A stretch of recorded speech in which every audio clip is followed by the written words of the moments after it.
Hey, I'm Juan Alanis. And I'm Angelica Casares. And this is the Juan of Words podcast. You can find us on Apple Podcasts, Spotify, Stitcher, Google Podcasts, YouTube, and juanawords.com. If you like this episode, please leave us a comment or a review. We would really appreciate it. Thank you. Bye. Hey, and I'm back.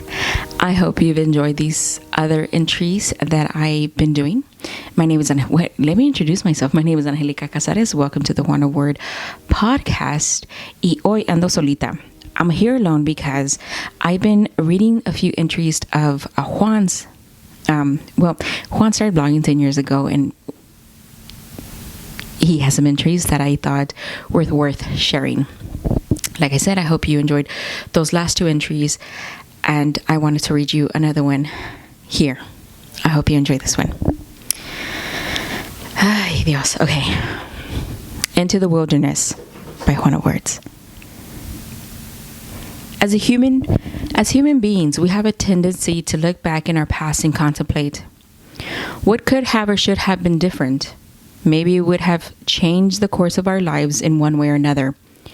Perhaps if that one defining moment hadn't taken place, or it would have happened when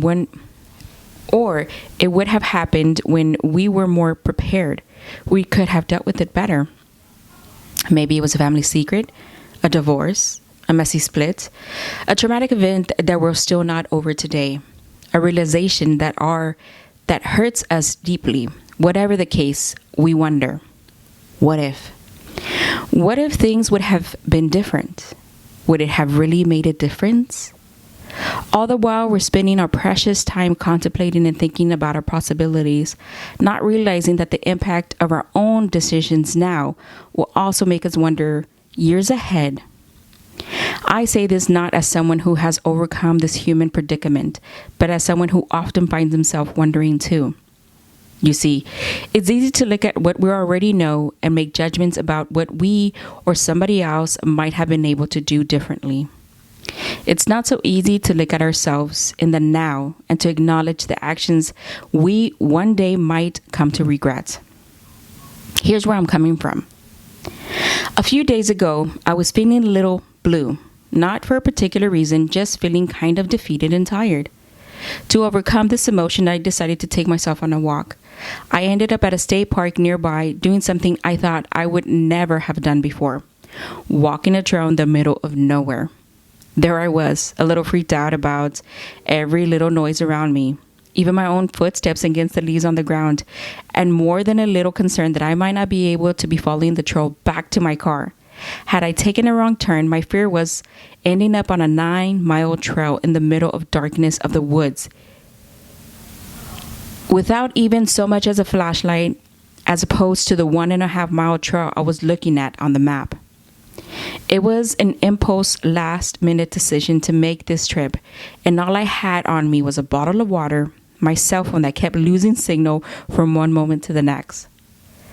The sign at the entrance of the trail didn't help at all with my confidence either. It read, "Make sure you tell someone where you are." I had decided I didn't want to do that. Luckily for me, there were other people there. There were other people here and there on the same trail, so I figured if a snake bit me or a crocodile got a hold of me, eventually somebody would find me. I know I was being a little melodramatic that evening. The point is, I was walking through the trail. I realized my whole childhood was actually spent walking trails. They weren't in the middle of the state park. They weren't used for recreational purposes on a set schedule. There were more dirt roads my family and I walked to from one country road to another in the Rio Grande Valley. We used them for fetching water, picking berries when they were in season. I just didn't know hiking was the technical term for what we were doing. I don't know, something about that moment hit me. How could I have spent such a big part of my childhood doing this and not remembering? I think the answer to that question is pretty simple. There were so many other things going on in my childhood, both in the country and later on in the city when we moved, that this part of my memory is one I had buried pretty deep. Oddly enough, it's also a part of my life that I remember now as being very peaceful and relaxing. In a way, I guess, I wonder if my desire to go back to the wilderness was a way of being called back to something I once enjoyed so much. Maybe it was nature beckoning me back to the old country roads where I had been raised. Truth is, that just might be a stretch. Or as I might put it in a conversation, la mente compone las cosas como quiere. What it did make me appreciate all the happy memories I share with my family on those trails.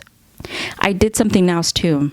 It has given me a reason to want to create more of those happy memories for those around me now.